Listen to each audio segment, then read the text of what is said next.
Welcome to another episode of Murderess Podcast. I'm Sidney Smith with my brother, my co-host, Jamie Kamaya. Thank you guys so much for joining us. We appreciate all the support and all the listens we got on the first episode. We know you're going to really dig our second episode as well. But before we get into today's show, let me remind you, 5 stars and a great review in Apple Podcasts. Believe it or not, this is super important and it costs you absolutely nothing. Now, I will admit, I have no reason why these stars and reviews mean so much to Apple. Almost like you don't exist on Apple Podcasts unless you're getting them. It's pure magic. Pure magic. Absolute magic. But you guys can help us with that magic. 5 stars and a great review on Apple Podcasts if you are listening. And I don't know why I just sound like I said Apple. Apple. Podcast. Sound like I kind of did now. All right, I'm doing it too. But that would really help us out. We would really appreciate it. So please leave us that. Also, check out our Patreon fan club. Now, you can get to that by going to our website, murderesspodcast.com, and by clicking on Patreon, it gets you right to our Patreon fan club. This Patreon fan club will absolutely help us. Your donations there will absolutely assist us with this because we have other commitments that our wife or lady in our life thinks we should be doing, like maybe helping a kid with homework or throwing the ball with a kid. And we say, no, this is much more important. So for every dollar you give us, it gives us a reason to be able to tell them back off. I can get a tutor for my kid. Well, yeah, that too. I was thinking maybe a 6-pack. A 6-pack, yes. And a tutor. And a tutor. 6-pack for the tutor. Just to run down a little bit of business before we get into the banter, if you will, and into the actual story. A monthly donation of $3 will get you our undying thanks. We will thank you to our last breath or until you stop giving us $3 a month, whichever comes first. And that's it. That's literally it. That's all you get. $5, a monthly donation of $5 will get you access to the additional monthly content. Oh. Which includes an absolutely wild story when my co-host here ran into Aaron Hernandez, formerly of the New England Patriots, yes. Tight end fame. He ran into him at an airport, smack in the middle of his murderous escapades. You honestly have to hear it to believe it. It'll be a fun story. It's wild. It is an absolutely wild story. And it's one of Jamie's favorite stories to tell. So please give us $5 so he can tell this story so I don't have to hear it again. With the monthly donation of $10, you will get additional content as well. Plus, you're going to get that 8x11 selfie autographed by us, Jamie, and myself. That's a selfie of me and Aaron Hernandez that I took with him on said escapade. Yes, we're going to make. I mean, who out there who is not a fan of true crime and murder and murderesses and all those different things would not want a picture of an infamous murderer, a serial killer, in fact. With yours truly, I'm lucky to be alive. You are so lucky to be alive, but I don't think he killed any white people, so I don't know if it's so much luck as you just weren't part of his demographic. No, he has a certain target. Yeah, I don't think short white guys from Boston was it. Honestly, the selfie is the least fascinating part of this story, so make sure you check that out. And then for $20 a month, for $25 a month, you will get more of that additional content as well as the selfie, a t-shirt with our logo on it. A lot of cool stuff we have for you at the Patreon fan club. So check us out. You can find the link to Patreon on our website. Once again, murderesspodcast.com, as well as other links to get to other episodes as well. So check us out. We would definitely appreciate you. Jay, we were talking. First of all, how you doing today, man? I'm doing all right, man. Happy to be here. Yeah, I haven't seen you in a couple of days. What you been up to? Oh, not a lot. Just the other job, trying to do homework with my kid. He's in 7th grade. I can no longer do homework with him. It's past my skill set. Well, my wife is a teacher, and she teaches 4th grade. And so the math that they're teaching the 4th graders, I look at, and why did you guys have to change how you do the formulas? Oh, it's the new math. The new math is... Which I always thought never really existed. No, it's real. It's out there. It's every kid out there who grew up trying to get their parents to help them with their math homework. The parents always said the same thing. I can't help you with this. I can get you the right answer, just not that way. No. What was that? But I guess maybe in the black community it was different. It was. I can't help you with that. That must be some of that new math. And so as a kid, you're like, what the fuck are you talking about new math? But if you get to be old enough, you can see, oh yeah, they do change shit into new math. Yeah, they just make it. It's supposed to teach them to think in different ways, which I'm not against, but it's math. Like, it doesn't change. I think it's bullshit. I tell my wife, again, who's a teacher, I tell all the time, I said, I think someone out there just has to justify their position at work. So they're sitting in some closet somewhere trying to find different ways for people to come up and say 2 times 2 equals 4. Just a different way to do it. Hey, I know what you're doing. Work completely fine, but hey, I got a completely different way. It's longer. It's more tiresome, cumbersome, but hey, it'll get you to the same place. Well, you know what? Women can probably relate to that because it's probably much like a man who wants to add new things in the bedroom. She's like, look, let me just do what I normally do. It was working fine. Right. Get this over with. No, we don't need any of your jams and jellies. Put that shit, take that shit out. Who doesn't like chocolate? Who does? That's what I'm saying. Hear me, Playboy. Who doesn't like a little chocolate? White chocolate right here. Okay, enough of that. Now, earlier we were talking about how long we've been friends and playing basketball. And what you tell that story again? What did you say? Because I completely forgot about this. Oh, we were talking about how you were a point guard. And I said I was a point guard in junior high school, but then I became a shooting guard in high school. And I grew early. And then once everyone grew past me, that was it. I didn't play my senior year. But I remember a few years ago, some friends of ours, we were playing in the gym. And I walk in. I hadn't shot a basketball in, 10 years. And I'm walking in and I'm probably 5 feet past the 3-point line. And the ball just comes rolling over me. So I pick it up and I'm like, I used to be a shooter. I'm cold. And I heave the thing up. And it's dead on. I'm walking away. I'm like putting my finger up like Larry Bird in the 3-point contest. It was dead on. It was about 4 feet short. Came down and cracked the dude in the head who was waiting under the hoop. You're walking away with your finger. You like Larry Bird. Come on, that's my guy. You completely turned around from the shot? I put my finger and I'm watching out of this corner of my eye. And it was so short. It was awful. And the guy looked at me like I whipped the ball off his head. For anyone out there who's young, Larry Bird was one of the greatest players that ever played. And if you go back and find some grainy footage, you can see exactly how good he was back in the 80s. Larry Bird 3-point contest. Yeah. Really good. Just YouTube it. I mean, you're going to be partially blind by the time. That's the one thing when I see some of this old footage on YouTube, I'm like, how are we not all wearing glasses as small children? Yeah, no kidding. This is the worst. There's few things I thank technology for, but high definition television is one of them. I'm like, I don't know how we watch TV like this. Oh, when you're watching a TV show and like the internet kind of bogs down for a second, and it goes from high definition to standard definition, and it's like, oh my God, it's like Little House on the Prairie all over again. I'm like, I can't even make out what's on the screen. I don't know how we did it. Become the biggest babies in the world when you have to watch things in regular time. I'm on the phone with the cable company, like, what is going on? I can't live like this. I can't live under these conditions. It's okay for the peasants, but right. Not for me. I pay you a lot of money for this shit not to work. And we do. That is the truth. Cable ain't cheap, man. I tell you what, I really get upset about is as much as I pay Verizon to have them ever drop a call. I'm like, for you to, and let me be the first to say, Verizon, I believe to be the best provider out there as far as service goes. Yeah, you get what you pay for with cell phones. But for what I pay, I should be able to dig a hole 6 feet deep and lay in it. And I should still be able to get service in that hole. And you get buried alive, you should still be able to call 911. Absolutely. Who's going to test that out? I'm not testing. I'll ping you my location. Now, but you told me that you asked me what position I play in basketball, and I said what? I asked you, and you said I was a point guard, and I said you said you were a point guard. I said, yeah, I figured that. You're like, how'd you know? I go, you're a control freak, which I am not. You are absolutely a control freak. When? How so? How so am I a control freak? Because I like things done a certain way. Yes, absolutely. That doesn't make me a control freak. That makes me a person who understands what quality is. Well, what about that? No, shut up. I'll give you your opinion if I want it. I've never said that to you. Actually, this is our second venture together. And I think I've been pretty open to your opinions on both instances. I'd be crazy not to, right? I'd be crazy too. I ooze confidence. But you know what? For people out there who understand what I'm getting ready to say, you want something done, and there's not enough people out there you can even entrust it to, because people will half-ass anything. Even if you're paying them. Employers understand, supervisors out there understand.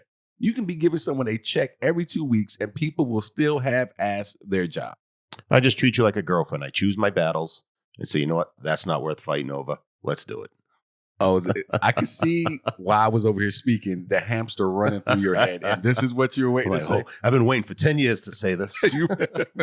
You treat me like a girlfriend and pick your battles. What you say you do.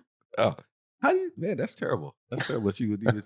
But we're still here. We're still here going strong. We are. But because I think we understand one another's strengths and weaknesses. Yep. You know, I know that you are not a person who's timely. So I have to give you deadlines. But you know, it's weird because I didn't come from a family like that. My father was the guy who would stand at the door looking at his watch like we're supposed to be somewhere. That's me. And I want to be that person. I really do. How come you're not? You know, I just feel like I can get anywhere in this valley in 5 minutes. But you can't. And no, I know I can't. And I don't know why I convince myself of that every time I get in my car. Okay, so here's my question to you. Were you that way like your dad? Were you similar to your dad when you were back east still living in Boston? Or were you that way your entire life since you've been an adult? Well, I mean, when I lived under his roof. And if I was going somewhere with him, yeah, I was on time. I mean, going through college and all that, yeah, it was, you had to be time. Professors wouldn't let you in the class if you were late. But really? Yeah, I mean, I had professors. I walked in 2 minutes late. He threw me out. I was like, all right, dick. I never went through that. Drop your ass. So I had the opposite of an upbringing. My mother's late for anything and everything. Like you could set your alarm on your watch that she was going to be late at least an hour for whatever time she said she's going to be there. Yeah, and I may be late to you. But like now that I date a Mexican woman and, most of the people I hang out with, Mexican, it's all her family. She's got a big family. And you want them there at 7, you got to tell them 4. That's just the way it is. I've gotten used to it. So I show up at 5 and they're like, what are you doing here? I'm like, you said 4. But it's crazy because it's one of those things that people say about other cultures and people get upset because, oh my God, you're stereotyping. But oh no, they don't get upset about it. They're like, no, that's true. That's absolutely the way we are. Right. And you will have the same thing with some black people. And then but most Caucasian people I've come into contact with, if it's something to do with business, they're normally on time. There's a couple out there who I don't want to name them who could never be on time for a meeting, but more often than not, they're on time. And I just think it's a cultural thing. Well, I'm usually on time with you though. This Caucasian's on time. Yeah. You're terrified of that battle. No, yeah, because we have a different. I don't even know how I would even put this. We're recording. I don't want to say anything to offend or anything, but we just have a different dynamic, I think. But most people who do things with me, whether personally or professionally, show up on time because they know how I am about things. Well, that's what it is. It's kind of go with the person that you're involved with there. It's like, I know how you are. If I'm on your comedy show, I know I'm not going to be late.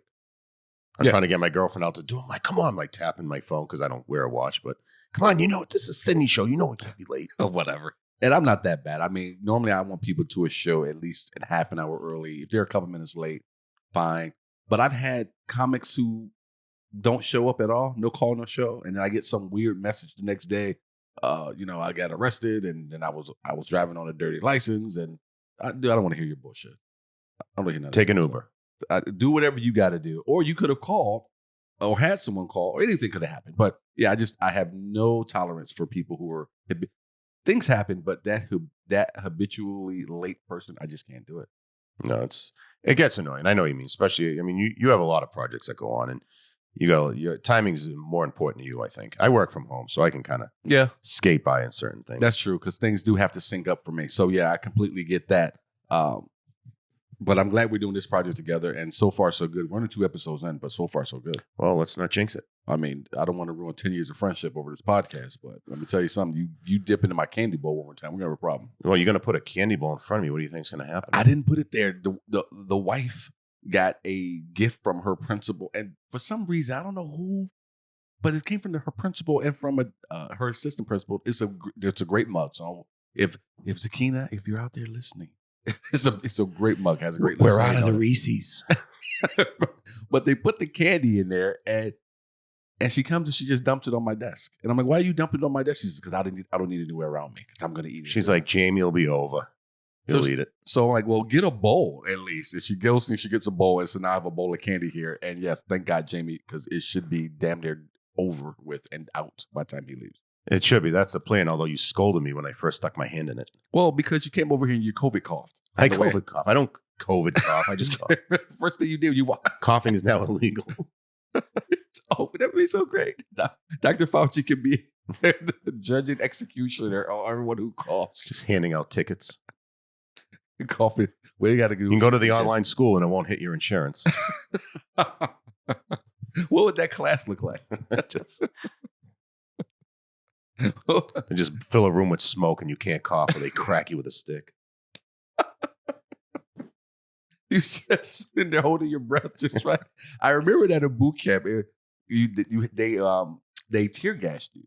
And so they would take you in 10 or 15, I don't remember how many guys at a time. You had to sit down in this room. And then you just sat, and they gave you a gas mask. And you had your gas mask on. And then they just hit the room with tear gas. And then when they told you to, went around to each person one at a time. You had to take your gas mask off.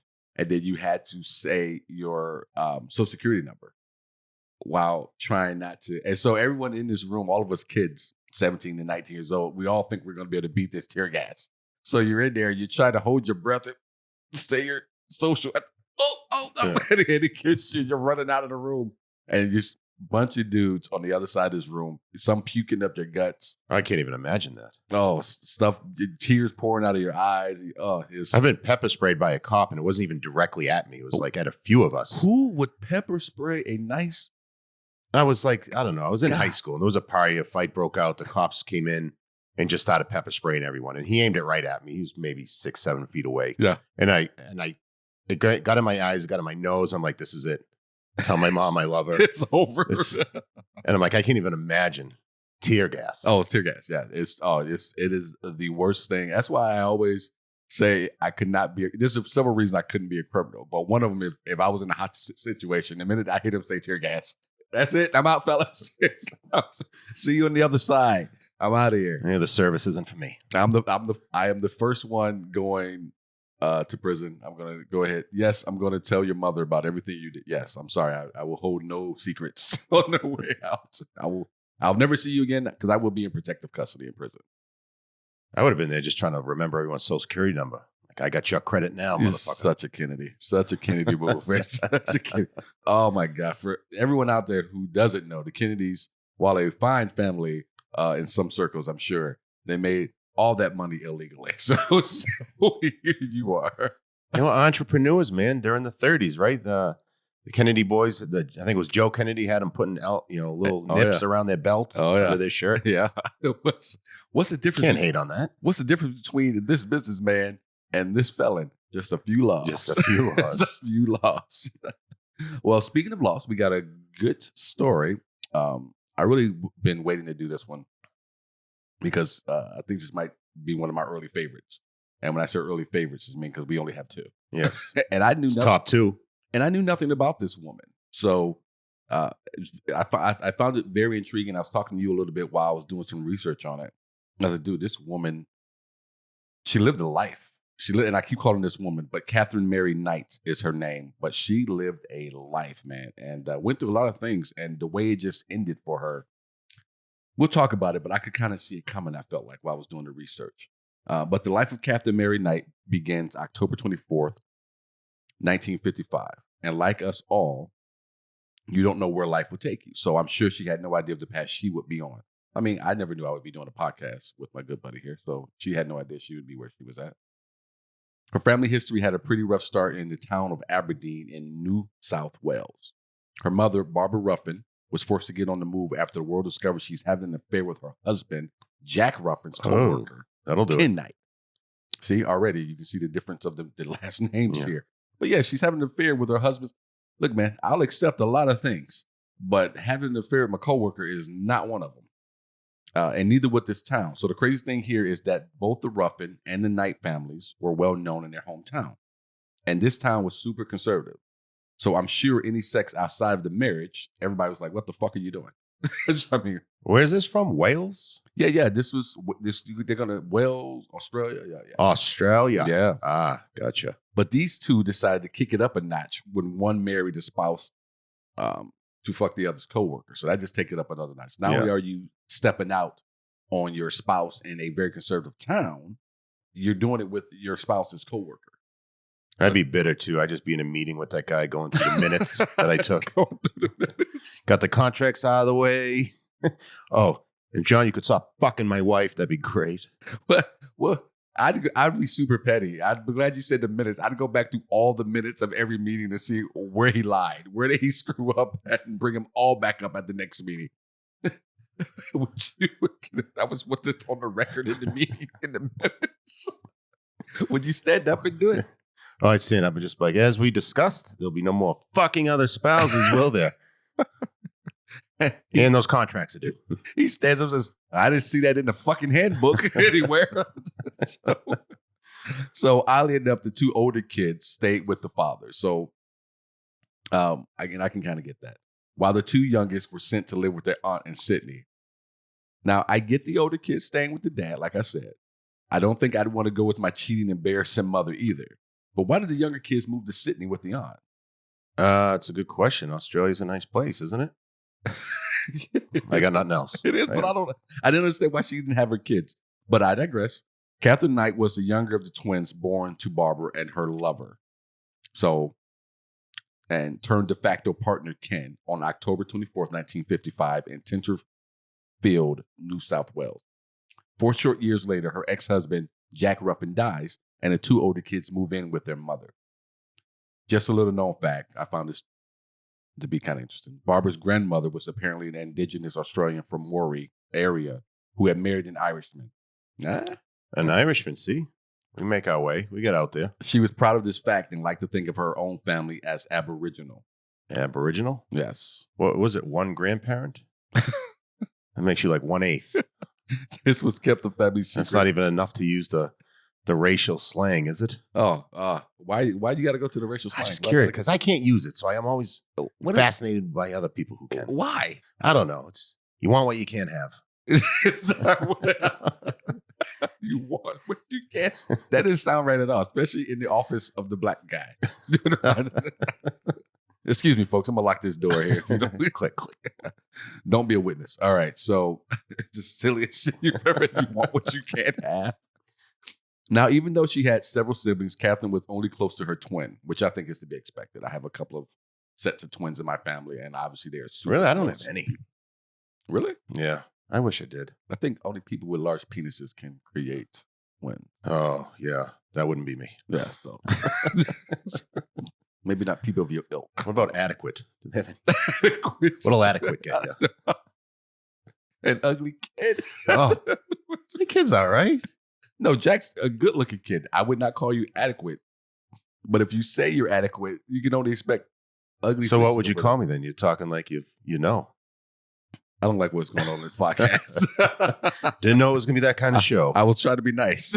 Look what nice got me. I'm going to be the Deshaun Watson of this podcast. Complete dick. All right. Now, even though she had several siblings, Katherine was only close to her twin, which I think is to be expected. But she was also close to her uncle, Oscar Knight. His suicide in 1969 completely devastated her, and she maintains to this day that his ghost visits her. So to this day, this woman believes there's a ghost. Do you believe in ghosts? No, I'm one of those atheists, which is odd because I went to Catholic school for 12 years. My mom's like going to be a saint. I just don't believe in any of it, I guess. I wish you did. Then you wouldn't be wanting to use words that you shouldn't use.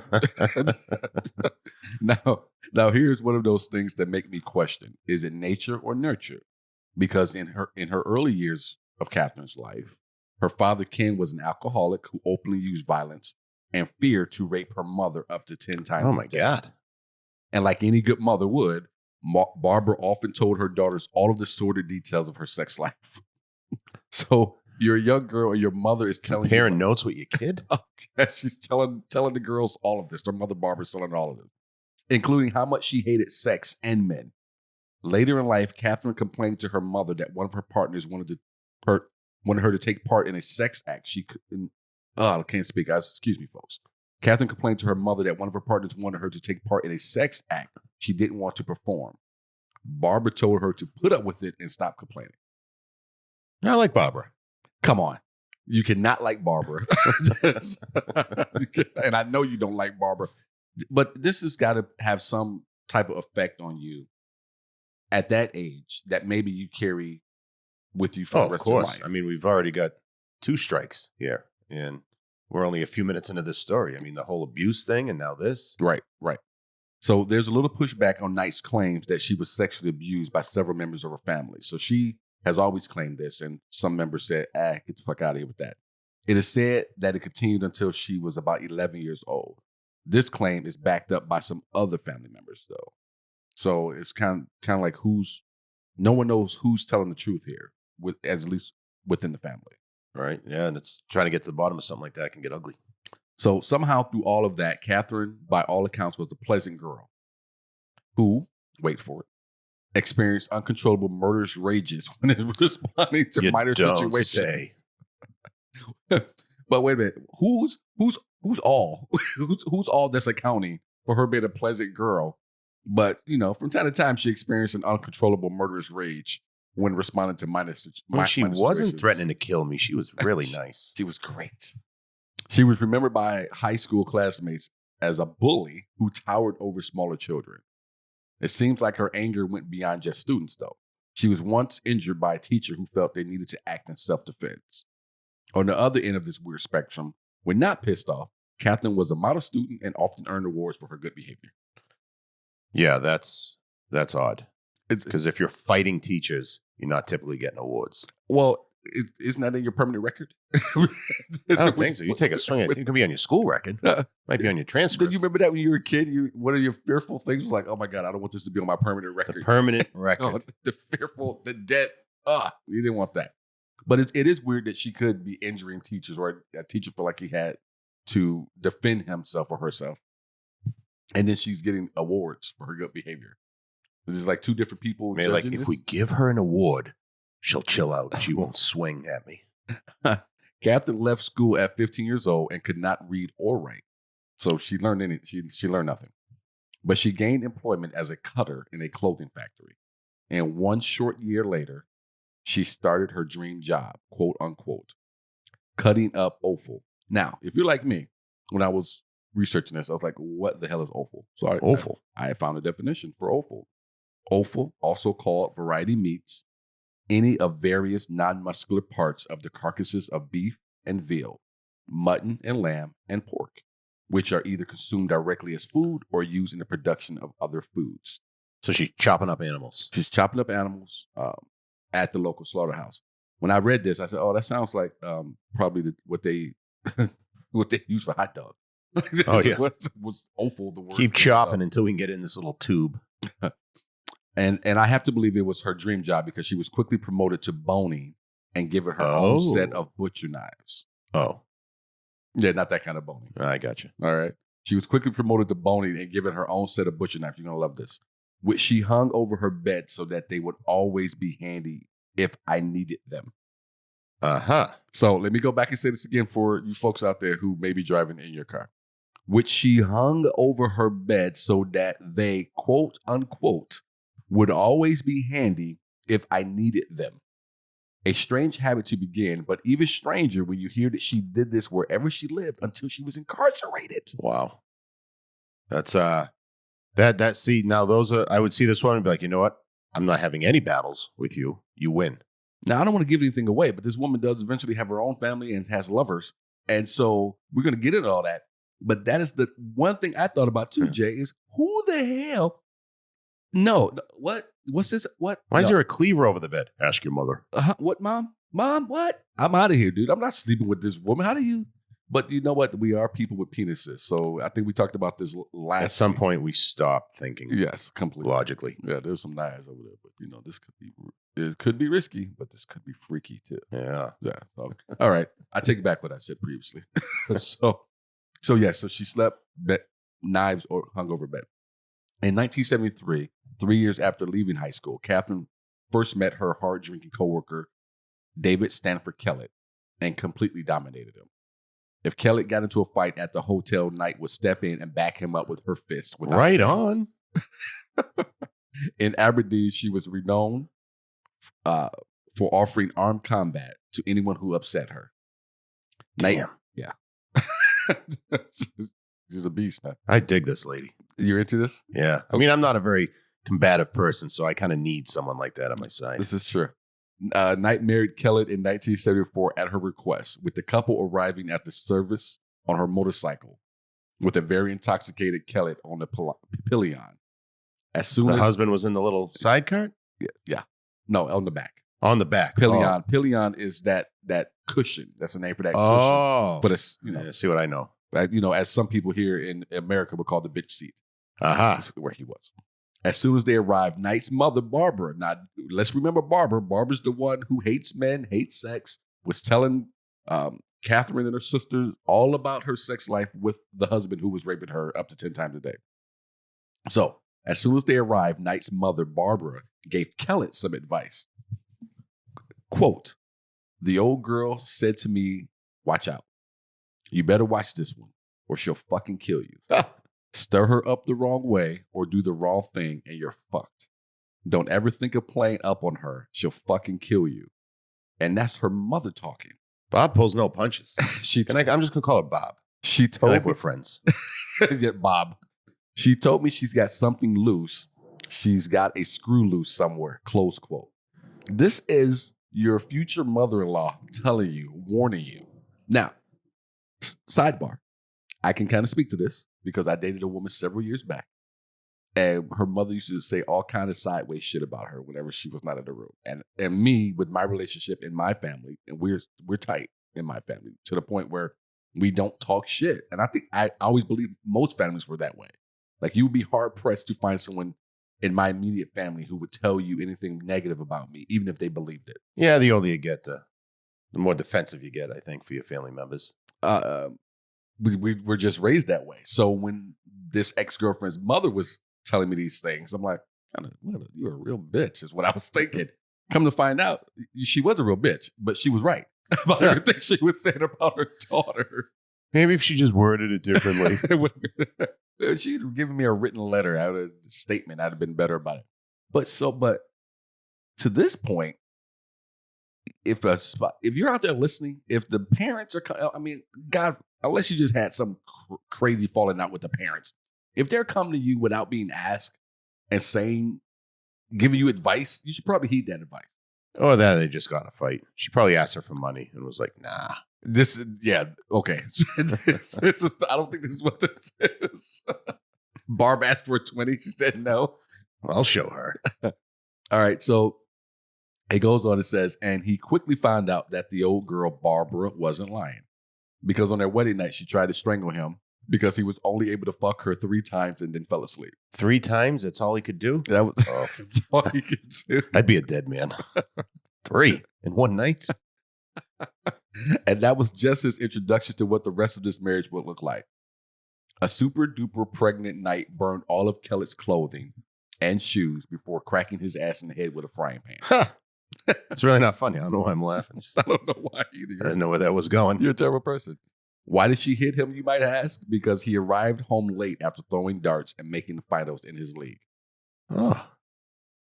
Good. Pan over the head is a little excessive. A lot excessive. I don't know anyone who's ever gotten hit in the head with a pan, though. That's first time for anything, I guess. She's getting it 3 times a night. I don't know why you're going to be cracking anyone with a pan. And she's pregnant. What is he supposed to do with the pregnant woman who's hitting him in the head with a pan? You can't do anything with that. No, of course not. The first smart thing he did in years was running to his neighbor's house for help after he got hit in the head with that pan. He ended up collapsing there and was treated for a skull fracture. God damn. She hit him pretty good. She must have really knocked something loose in his head because when the police wanted to charge her, she managed to talk Kellett into dropping the charges. Oh, well, she loves me. The idiot. In May 1976, shortly after the birth of their first child, Melissa Ann, Kellett left her for another woman and moved to Queensland. Oh, yeah, you got to move far. Apparently unable to cope with Knight's possessive, violent behavior. The next day, Knight was seen pushing her new baby in a pram down Main Street, violently throwing the baby carriage from side to side. Quickly thereafter, Knight was admitted to a hospital and was diagnosed with postnatal depression and spent several weeks recovering. After being released, Knight placed 2-month-old Melissa on a railway line. What? Yes. Shortly before the train was due. Then stole an axe, went into town, and threatened to kill several people. A man known in the district as Old Ted, who was hanging out near the railway. Old Ted. Old Ted. who was known hanging out near the railway line, found and rescued their daughter, Melissa. By all accounts, only minutes before the train passed. Knight was arrested and again taken to St. Elmo's Hospital, but apparently recovered. Signed herself out the following day. What do you mean signed herself out? Well, yeah, who allowed that? What if think old Ted was known as good old Ted after he found his Good baby? old Ted. Good old Ted, the baby saver. Only a few short days later, Katherine slashed the face of a woman with one of those knives she kept hanging above her bed. She demanded she drive her to Queensland so that she could find Kelly. Were they both in the bedroom? Oh, she traveling with this set. She traveled. Have knives will travel. So she was traveling with it. She demanded she drive her to Queensland so that she could find Kelly. The woman was smart enough to escape as soon as they stopped at a gas station. But by the time the police arrived, Knight had already taken the little boy hostage. Oh my God, this woman's on a roll. And was threatening him with the knife. She was disarmed when police attacked her with brooms. Wait, who attacked who with the broom? I'm sorry. The police attacked her with brooms. So the police got brooms. She did with the real weapon? Like, did they jab her with the stick end? I don't know. Or did they slap her around with the bristles? I don't know. I'm just sitting here thinking, when I was researching this, I'm like, wait a minute. She's the only one with a real weapon in this situation. And it doesn't say broom. It says brooms. So brooms. Did they show up with like dual brooms? With a bushel of brooms ready to go? It's Katherine again. Get the brooms. She was disarmed when police attacked her with brooms. And she was admitted to Morisset Psychiatric Hospital. Excuse me. Knight was so honest with the nurses. She told them she had intended to kill the mechanic at the service station because he had repaired Kellett's car, which had allowed him to leave, and then kill both her husband and his mother when she arrived in Queensland. When Kellett heard from the police about this incident, he left his girlfriend, and along with his mother, they both moved to Aberdeen to support her. No, he didn't. Yes, he did. And he brought his mother with him. Oh. You know, I don't even know where to go. I'm speechless for once in my life. Are you speechless? Yeah, what guy? She must have been something under those knives. Under those knives. Giving them the business. Oh. Knight was released again, this time into the care of her mother-in-law. Okay, I don't even know why she would be released. But I'm sorry, go on, because at this point, with what's gone on with the children, she should be getting help for a long, long time. Yes, absolutely. So Knight was released again, this time into the care of her mother-in-law, and along with Kellett, they now moved to Woodbridge, a suburb of Brisbane. So this guy, and his mother, Catherine's mother-in-law, are now living together. He's come back with his mother, and she's released again, and now they're living together, and they moved to a suburb of Brisbane, where she obtained a job at the Denmore Meat Works in nearby Ipswich. 4 years later, on March 6, 1980, they had another daughter. Her name was Natasha Marie. In 1984, Knight left Kellett and moved in, first with her parents in Aberdeen, and then to a rented house in nearby Muswellbrook. So she left him? Yeah. After what he gave up and came back? Yeah. Wow. Hey, it's a blessing, no matter how you get it. Yeah. It's a blessing. Although she returned... Rude, but a blessing. Rude. Although she returned to work at the slaughterhouse, she injured her back the following year and went on a disability pension.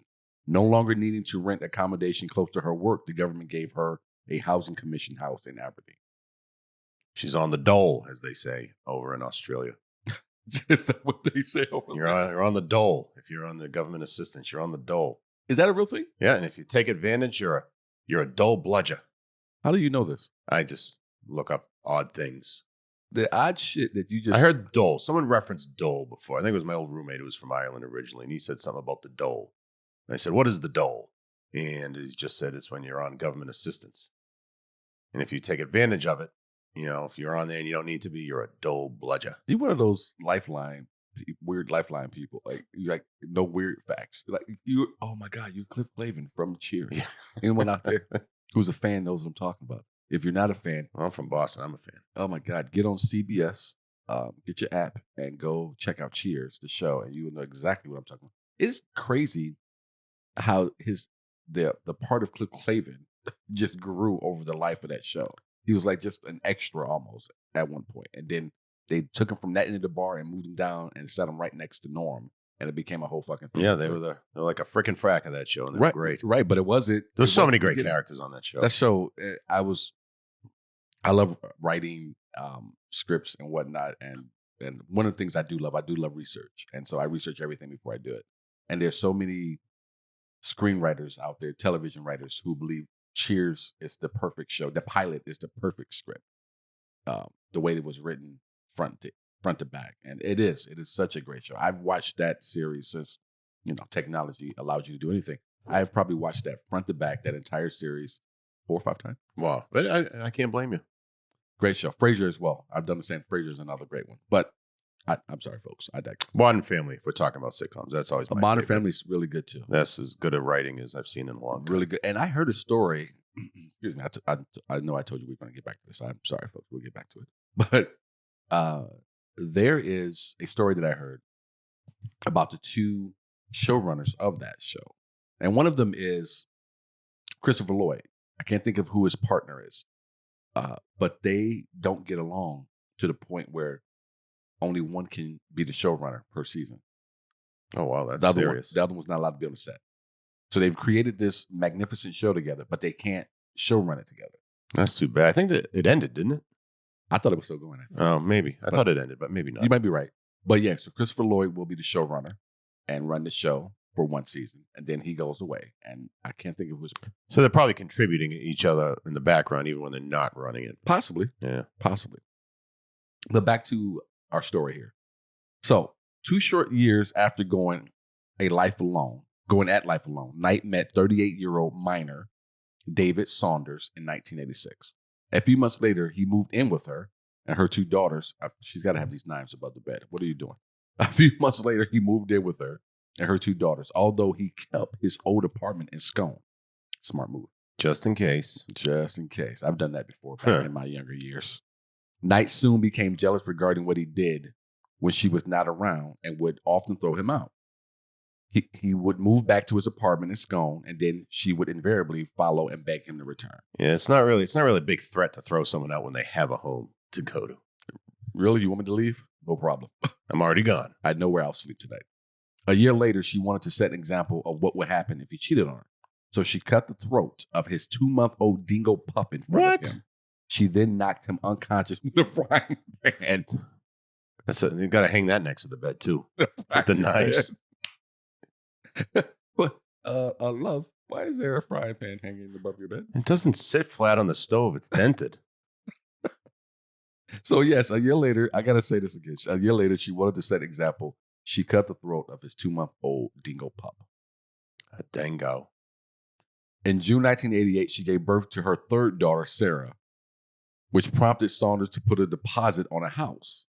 Knight decorated the house throughout with animal skins, skulls, horns, rusty animal traps, leather jackets, old boots, machetes, rakes, and pitchforks. A rake? Like there's a rake hanging on the wall? No space, including the ceilings, was left uncovered. Can't reach that. Get the rake. Got a perfect spot. After an argument where she hit Saunders in the face with an iron before stabbing him in his stomach with a pair of scissors, he moved back to Scone. But when he later returned home, he found she had cut up all his clothes. How are you still here after the decorating? Right. You still around? Yeah, I'm going to get ice. Oh, we're not never come back. We're not the smarter of the sections, but I've said that to many of the audience plenty of times. But when he later returned home, he found she had cut up all of his clothes. Saunders took long service leave and went into hiding. Smartest move he ever made. Knight tried to find him, but no one admitted to knowing where he was. Good friends. Those are the friends you need. Oh, the best of friends. Those are the people you actually buy Christmas gifts for. Those are the friends. Yeah, because I know if my girlfriend comes to you and is like, "You seen Jamie?" You can be like, No. Meanwhile, I'm in your closet. Yeah. I would. You know what? Because we got 10 years of friendship. Yes, I would do that for you. I can't say that for everybody. So if you're listening, don't come to my house. Several months later, he returned to see his daughter and found that Knight had gone to the police and told them she was afraid of him. They issued her an apprehended violence order against him. A what? Apprehended violence order. A restraining order. Oh, okay. A restraining order. She went and got one on him, even though You get hit in the head, stabbed in the stomach with scissors, and now the restraining He order is on attacked you. my scissors with his gut. Like, how do you pass that off? Then this wasn't enough for her. She had to, because these situations must go on. In 1990, Knight became pregnant by a 43-year-old former coworker at the slaughterhouse, John Chillingworth, and gave birth the following year to a boy named Eric. Their relationship lasted 3 years before she left him for a man she had been having an affair with for some time, John Price. Oh, do unto others, she's been scorned and now she's giving it back. Can't even be mad. She's already been giving it back. Gave it back when it was the scissors in the gut. So John Price, as he was known, so nickname Price. Oh, would you rather get hit in the head with a frying pan or get stabbed in the gut with scissors? Oh, man. I think I would rather get stabbed in the gut with scissors. Yeah, I feel like I got padding there with less penetration. I feel like you got more that could go wrong. One thing has always been fearful for me is to not be smart. So stab me in the gut with a pair of scissors. I can figure this out. You hit me in the head and something goes loose. Right. You could be incapacitated. Right. I don't know what my wife's gonna do to me if I can't think for myself. So I can't trust that. Absolutely. That's always been my thing. Is not being smart. So yes, getting stabbed in the stomach. I agree. You want to keep your faculties. Yes. Faculties for you. Anyway, John Pricey, as he was known, Price was the father of 3 children when Knight had an affair with him.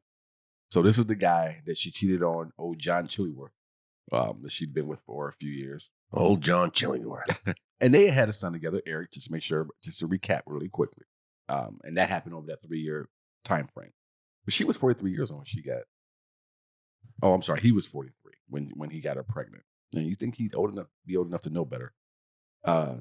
John Pricey Price was the father of 3 children when Knight had an affair with him.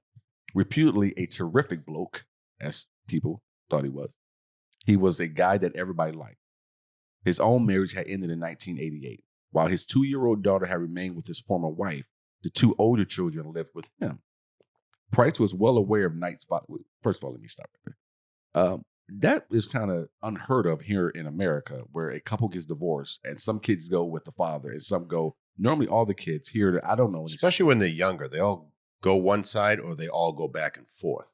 Right. I don't know any situations. Now, this is just my own experiences. Someone out there listening may have went through this or heard of this, but I've never have ever. If anyone out there has gone through this or heard of this, would you guys drop us a line on our website, Murdercast? Wow, what's wrong with me today? Murderous Podcast. Murderous Podcast. I'm gonna hit you in the head with a frying pan? I think so. Murderouspodcast.com. Go in there, scroll down to the bottom, and you'll see an area where you can either subscribe to the website or you can just send us notes. Just send us a note. Let us know about your own experiences if you went through this, if you're out there. We enjoy the interaction. We would. We definitely would. So Price was well aware of Knight's violent reputation, so he knew all about this. And she moved into his house in 1995. His children liked her. He was making a lot of money working in the local mines. And apart from violent arguments, at first, quote unquote, life was a bunch of roses. Apart from the violent arguments.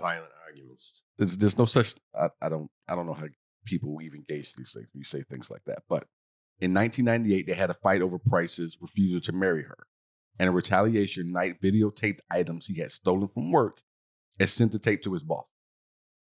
They were just out of date. So the things he had were just out of date medical kits that he had scavenged from the company trash. But Price was fired from his job that he had held for 17 years. Oh, man. And so I have found in the research where the supervisor was quoted saying he didn't want to fire him. He didn't think it was a big deal, but he had no choice because these were technically items that he stole from work. That same day, he kicked her out and she returned to her own home while news of what she had done spread through the town. A few months later, Price restarted the relationship, although now he refused to allow her to move in with him. The fighting became even more frequent, and most of his friends would no longer have anything to do with him while they remained together. So at least, again... I know people like that. Do you? Yeah, I've seen people just like this. So hung up on someone that they'll give up friendships over it. I've seen that too, where you give up the friendship. I don't know if I've ever seen it where the friends wouldn't be like I'm not gonna be friends with you as long as you're with this crazy person. Have you seen that?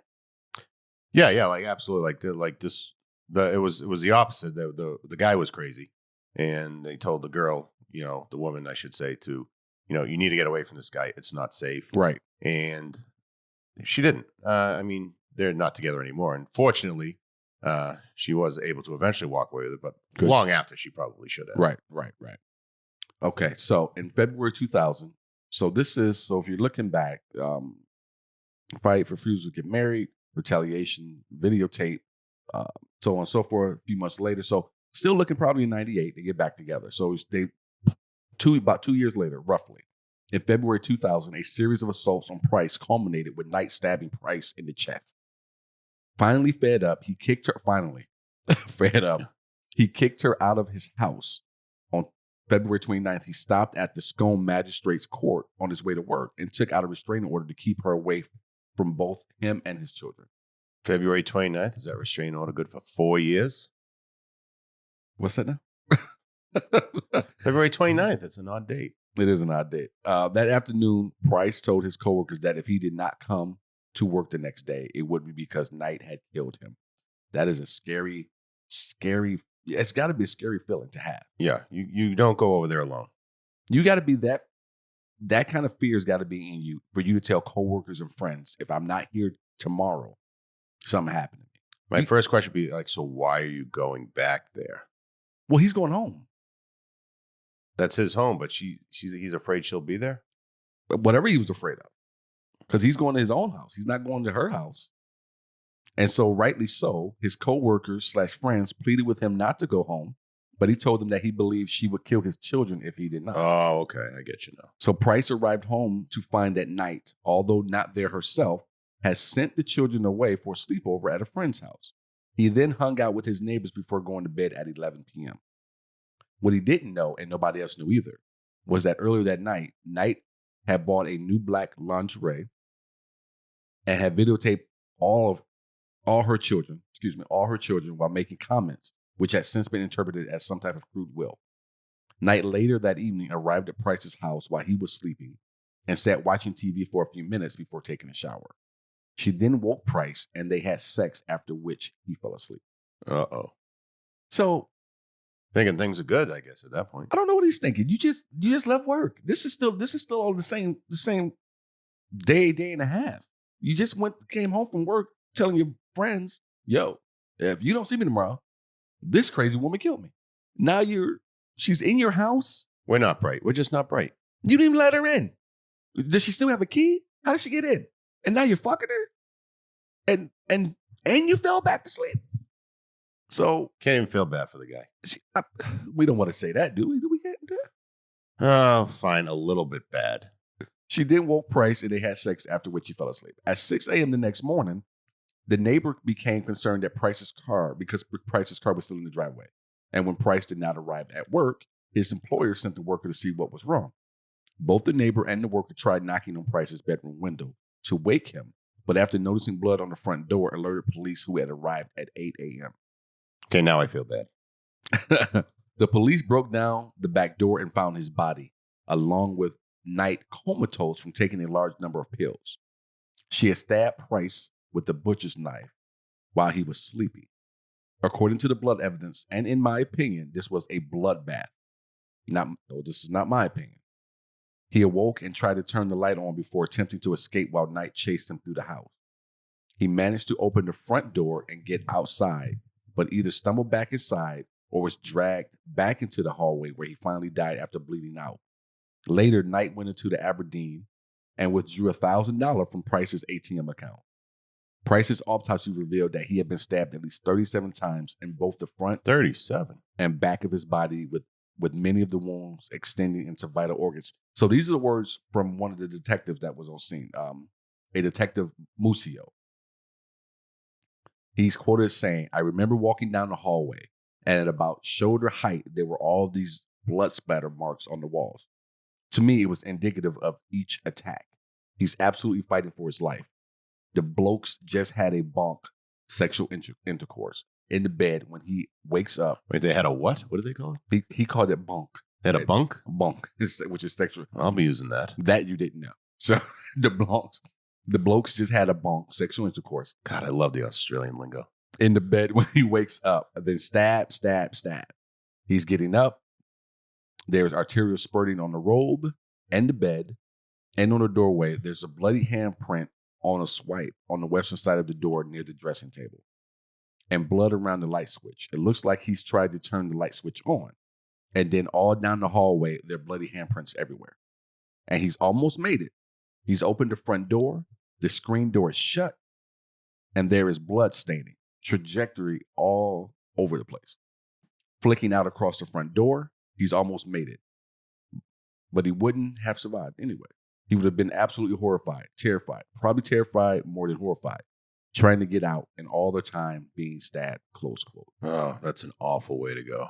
Dude, the way he broke it down when I was reading, like I had to read it several more times. It's like, because just you're trying to envision, and I love the way he lays it out because the way he does, and that's why I try to read it word for word the way that he had been quoted, because he just lays it out. I mean, you get the entire visual of this man being stabbed, and when you think about stabbed 37 times, yeah, that's more than enough, I would think.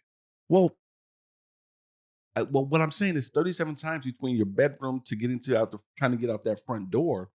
That's a lot of stabbing, and you are still just trying to fight for your life to get out of there. Right. So, I mean, he survived a lot of those. Right, to get to that point. So, several hours after Price had died, Knight skinned him. Oh, okay. And hung the skin from a meat hook on the architrave of a door to the lounge room. So just hanging his outer shell? Yes.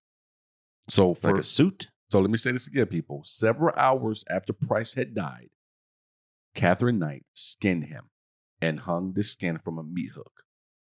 Like all one piece? An autopsy revealed that the victim was dead when he was skinned.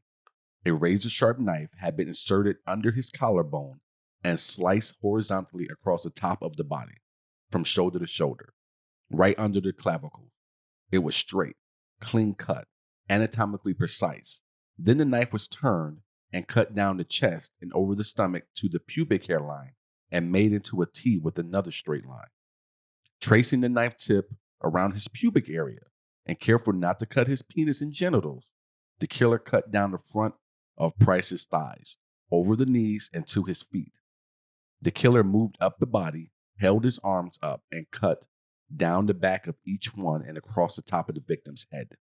The killer then peeled the victim's skin off, including his head, his hair, his face, and all down the length of the body to the feet, exposing the victim's intestines. And I'm like picturing this as you're reading it, which is awful. The entire skin was in one piece. That's impressive. Including hair, face, eyes, nose, mouth, genitalia, and complete stab holes and dripping in blood. Hanging from the S-hook in the doorway, the feet were dragging on the ground. The killer then removed the victim's head cleat at the C3-C4 junction, right at the top of the shoulders using a very sharp knife. The cut was precise and clean. The killer would have been covered in warm, sticky blood. According to the forensic pathologist, Dr. Timothy Lyons, who performed the autopsy, the whole procedure would have taken about 40 minutes. Wow. That's a skill. That's a legitimate skill. Well, don't forget, for her entire life, leaving school, she worked in a slaughterhouse. Yeah, she was a bona. Right. So she knew how to do things like this. And obviously sleeping with knives above your bed. I kind of figured this was coming since that knife over the bed comment earlier in the show. But we're not even finished. Or she's not. I should say she's not even finished. She then cooked parts of his body, serving up the meat with baked potato, pumpkin, zucchini, cabbage, yellow squash, and gravy in 2 settings at the dinner table, along with notes beside each plate, each having the name of one of Price's children on it. Is she going to feed the dad to the kids? She was preparing to serve his body parts to his kids. A third meal was thrown on the back lawn for unknown reasons, though it was speculated that Knight had attempted to eat it, but could not. And this has been put forward in support on her claim that she chewy.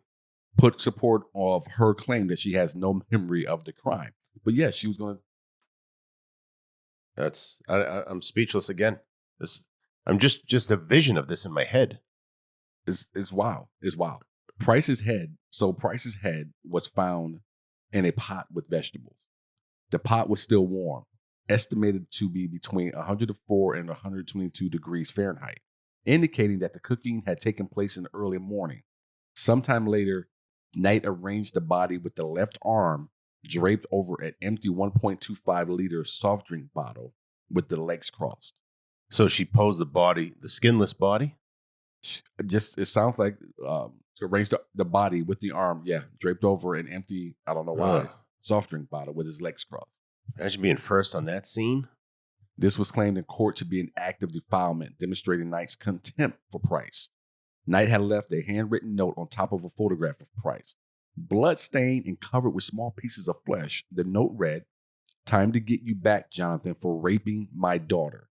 You back." That was Price's daughter. For Ross. For Little John, his son. Now play with Little John's dick, John Price. Oh my God, this lady.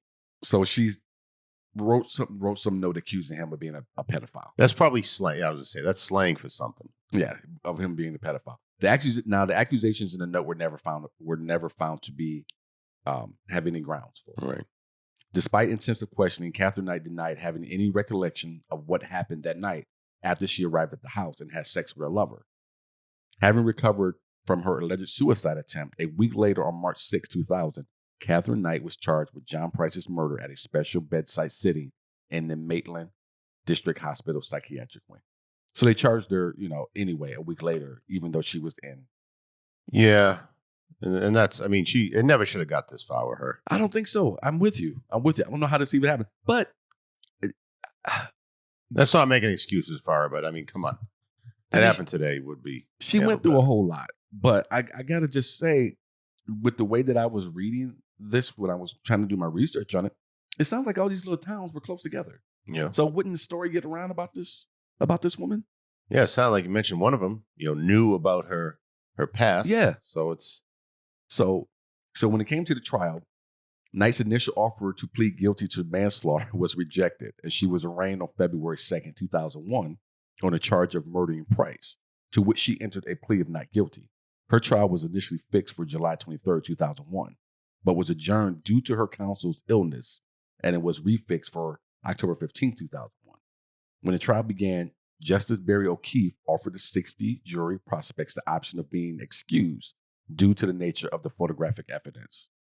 5 of them accepted, and I don't blame them. I don't blame them. Yeah, I wouldn't want to sit through that. Because you would have had to have heard about this already. You don't want to see the pics. When the witness list was read out to the prospects, several more also dropped out, after which the jury was impaneled. Knight's attorneys then spoke to the judge, who adjourned to the following day, the next morning. Knight wisely changed her plea to guilty the following day. The next morning. Yeah, Knight wisely changed her plea to guilty, and the jury was dismissed. What wasn't known before was that the justice had been advised of the plea change the day before. He had adjourned the trial and then ordered a psychiatric assessment overnight to determine if Knight understood the consequences of a guilty plea and was fit to make such a plea. Knight's legal team had planned to defend Knight by claiming amnesia and dissociation. I always feel like your client is guilty when it's amnesia is going. What are our other options? The defense. I was sleepwalking. A claim supported by most psychiatrists, although they did not consider her sane. No reason has ever been given for the guilty plea, and despite giving it, Knight still refused to accept responsibility for her action. So that Knight be excused to avoid hearing some of the facts, but the court wisely told them to get the fuck out of here. Not a direct quote. When Dr. Timothy Lyons took the stand and described the skinning and decapitation, now remember, this is the guy who did the autopsy. When Dr. Timothy Lyons took the stand and described the skinning and decapitation, Knight became hysterical and had to be sedated. On November 8th, Justice O'Keefe pointed out that the nature of the crime and Knight's lack of remorse required a severe penalty. He sentenced her to life imprisonment, refused to fix a non-parole period in order that her papers be marked never to be released. They were like written right on there. Quote unquote, never to be released. The first time that this had been imposed on a woman in Australian history. So, wow. So first. Yeah, so there's that. In June 2006, Knight appealed the life sentence, claiming that a penalty of life in jail without possibility of parole was too severe for the killing. Justices Peter McClellan, Michael Adams, and Megan Latham dismissed the appeal in the NSW Court of Criminal Appeal in September, with Justice McClellan writing in his judgment, quote, "This was an appalling crime almost beyond contemplation in civilized society," close quote. That's being nice. That's certainly a court way to put it. Yeah, very, very judicious. So now it is open to debate right now as to whether or not Katherine Knight ate parts of her lover. So people still don't know that after she cooked his head and sliced from his buttocks. Like she gave it a try and was like, ugh. That's what some people think. Some people think that the food that was tossed was what she tried and just couldn't eat it. So it was hard to say if all the pieces of John Price were accounted for as well. To this day, she maintains that all she recalls of that night is that they had good sex and they both climaxed. Well, how to lay it down, John? Then she remembers that Pricey got out of bed to go for a pee and she watched him come back into the bedroom. After that, she presumes that she fell asleep and that was that. I could put some holes in that defense. The general consensus of opinion, and in this case, everyone seems to have one, is that she ate part of John Price and found that she did so abhorrent that she chooses to block it out of her mind. In Mulawa Women's Correctional Center, Katherine Knight works as a cleaner in the governor's office. Although she is a good cook, it is highly unlikely she will ever get a job in the kitchen. So she's clean, but she's in the governor's office? She's yeah, she works as a cleaner. She's a cleaner. But that's it. So she's still around. Just hanging out, man. Just hanging out, just cleaning the governor's office. You think if we wrote her a letter, she'd write back? Oh man. Can we put your address on it? Yeah, we need a P.O. box. Hey everybody, don't forget this has been Murderous Podcast. Please be sure to go on to Apple Podcasts and give us 5 stars and give us a great review. Again, more importantly, the 5 stars. It helps us. More important than 5 stars? No, the 5 stars is what's the most important. Okay. That's where the magic is. All right. The magic is in the stars. So give us the 5 stars. We would super duper duper appreciate it. Be sure to check out our Patreon. Become part of our fan club by going to murderouspodcast.com. Go to our fan club page. Check it out. See what we have for you. We hope that you enjoy us. We hope that you enjoy us enough that you want to be part of the fan club for a long time. And then go ahead and click that link and I'll take you straight to the Patreon. And then you're going to get so many other goodies like we talked about before. Depending on what tier you decide you want to join, there's an 8x11 pic of Jamie Kamaya here with Aaron Hernandez that we both are going to autograph and send out to you. There's t-shirts. There's bonus content. There's so much stuff. If you love the sound of our voices, you're going to want to hear this. This is great. We're hoping after the pandemic is over, we're going to have some more great things to offer you as well. But so jump in now while you can and be a part of all. The word of the day is magic. And we appreciate you all. Absolutely. I've been Sidney Smith. I'm Jamie Kamaya. And this has been Murderous Podcast from Sidney Smith Creative. This has been episode number 2. Katherine Knight from Murderous Podcast. If you like our show, once again, don't forget those 5 stars and review if you feel so inclined. And be sure to tell all your friends. Subscribe to us on Apple Podcasts, Spotify, Stitcher, or wherever you're listening right now. You can also support the show once again by hitting up Patreon at Murderous Podcast. About the story you just heard, we sourced it from Murderpedia, 7 News, Film Daily, and Crime Library. See you guys next week. Remember, be aware of your surroundings. See ya.